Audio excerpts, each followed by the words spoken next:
Ako smo svesni da živimo u eri fotografije, onda ne možemo da izbegnemo da pričamo danas sa nekim ko je zapravo rođen u pravo vreme, kako bi rekla ona jedna narodna pesma.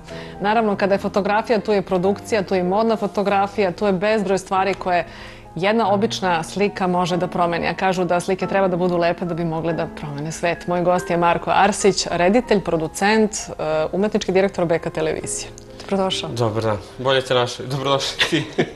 Bolje ja tebe našla, da.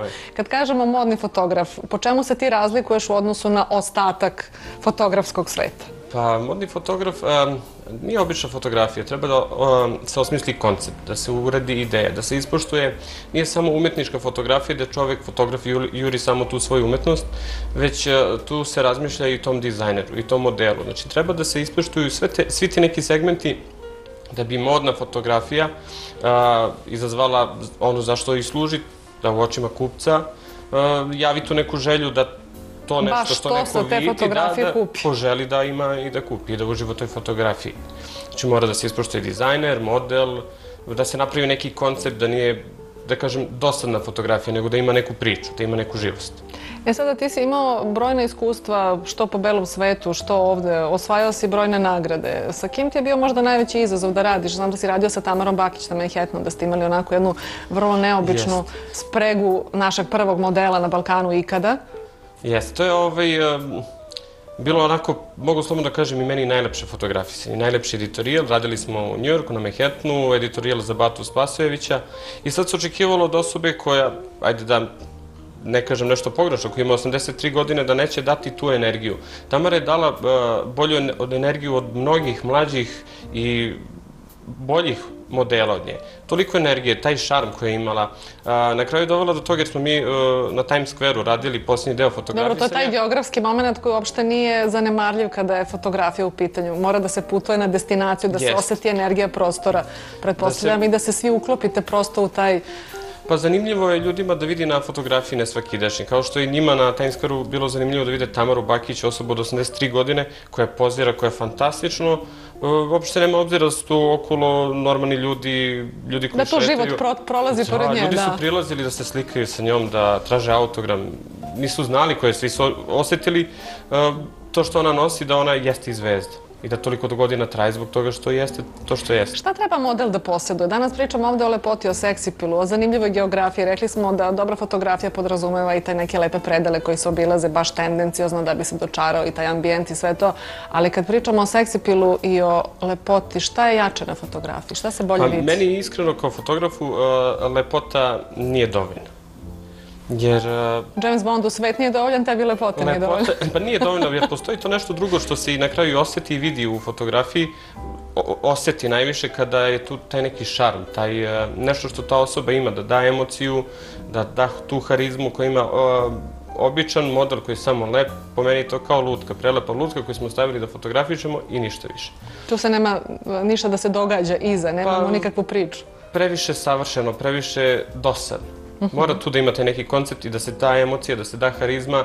Čak su i mnogo manje lepi modeli uspešniji od ovih prelepih savršenih. A šta se dešava ispred objektiva? Kažeš mnogo manje lepi. Za manekenku nije presudno da bude prosto prelepa. Za manekenku je bitno da bude zanimljiva. Ako se slažeš sa ovom. Da ima tu harizmu i to je kao svaka druga profesija, da radi na sebi. To su sati vežbanja, poziranja, milion poza koje ona mora da zna. Može manekenstvo da se nauči ili se za to rađaš? Mislim, modeling uopšte, ta sklonost da lepo ispadneš na fotografiji. Da li moraš samo da voliš ili je dovoljno da te zanima? Čovek se rodi sa tim, ali kroz vežbu može da nadoknadi neke stvari koje, recimo, model mora da zna koji profil bolji, kako glava lepše izgleda, da li da podigne, spusti, kakav osmeh, kako da namesti telo, da telo lepo izgleda. Tako i nama fotografima ubrzava taj proces proizvodnje dobre fotografije. Da fotograf ne mora sad da provede mnogo vremena da namesti modela kako treba da stoji, već brine o drugim stvarima, o svetlu, o kompoziciji kadra i mnogo je bolje kada i model radi, kada nije samo, što kažem, lep model koji stane i čeka. Da. Sad, ono što je zanimljivo kod bavljanja fotografijom jeste da ljudi koji stanu pred objektiv možda mogu da se reše svoje nesigurnosti. Da li se slažeš sa mnom? Da mogu da se transformišu u nekog drugog i da prosto ta fotografija kao medij služi kao neka energetska rampa kroz koju prolaze i zato dobijemo dobru fotografiju. Jeste, to je, pa opet kažem, vežbanje na sebi. Koliko se trudiš, to je i sam rad na sebi. Sutra nekih od tih modela, kada se završi karijera, bit će ili PR, ili političar, ili glumac. Treba ćemo taj javni nastup. Da, da. I mnogo znači, dosta modela se oprobaju u voditeljskom poslu i budu PR-ovi jakih kompanija. To je, kažem, modelima našim mladim, ok, modeling, ali sa strane fakultet i onda to kad se ta dva spoje, da. I mnogo bolje funkcioniše na kraju. Htela sam da te pitam za spot Strava koji si ti potpisao, Senidin spot. Kako je došlo do saradnje i prosto kako si uplovio u te rediteljsko-producentske vode? Jer to je opet slično, ali nije isto. Isto moraš da voliš. Fotografija i pa da, mora da se voli i mnogo više stvari može da se iskaže i pokaže i dokaže kada je video u pitanju. Fotografija je statična i dosta budi maštu samog posmatrača. Video je nešto gde ja već mogu da navedem da ga navedeš na vodenicu koja tebi odgovara, dobro. A sam spot, to je već postala tradicija, pošto sa Batom Spasovićem, našim dizajnerom, sarađujem već dugo godina, tačnije tim smo. Prvo je bio spot za Vojketa, i to je jako uspešno bilo i pokazalo se da ljudi lepo reaguju na taj vid kampanje, da mi uradimo ceo spot. Tako je došlo i do saradnje sa Senidom. Uradili smo novi spot. Spot je posvećen njoj za njenu pesmu Strava, ali i za kampanju nove kolekcije Bate Spasovića. Kakva je Senida za saradnju? Super, fantastično. Došla je, uradila make-up, bilo je dovoljno da kažeš tu stani, uradi to i to. Uglavnom, pevači nisu modeli i treba im malo, mada i oni rade taj scenski nastup. S njom je bilo tako da nismo morali da radimo nekoliko ponavljanja, nekoliko take-ova. Uradimo po jednom playback i to je to, kupljeno. Kaži mi za kraj razgovora, da li postoji neko sa svetske scene sa kim bi želeo da radiš, da stane ispred tvog objektiva, bez obzira da li da radite video ili da radite fotografije? Verujem da je teško pitanje. Pa jest. Sad si me, pa radio sam sa mnogima iz različitih sfera i života i od mode, politike. Pa možda Irina Šajk ili tako nešto, da...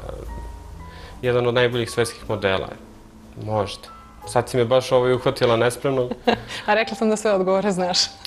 Jeste, pa ono što meni u glavi nije biti toliko taj ko će biti model, ali imam tu neku ideju koju još uvijek nisam uspio da uradim, to je South Coast Australije, Golden Coast, u 19 sati 45 minuta kada pada svetlo, zalazi sunce, sve bude zlatno i onda... Naći ćemo ti vezu da idemo zajedno, ništa se ne sekira. Idemo za emisiju. Hvala ti puno na ovom razgovoru, slušamo Senidu za odjavu ovog razgovora i nadam se da smo vam malo razlučili ako želite da se bavite fotografijom, šta je najbitnije ili ako želite da budete model, na što da obratite pažnju.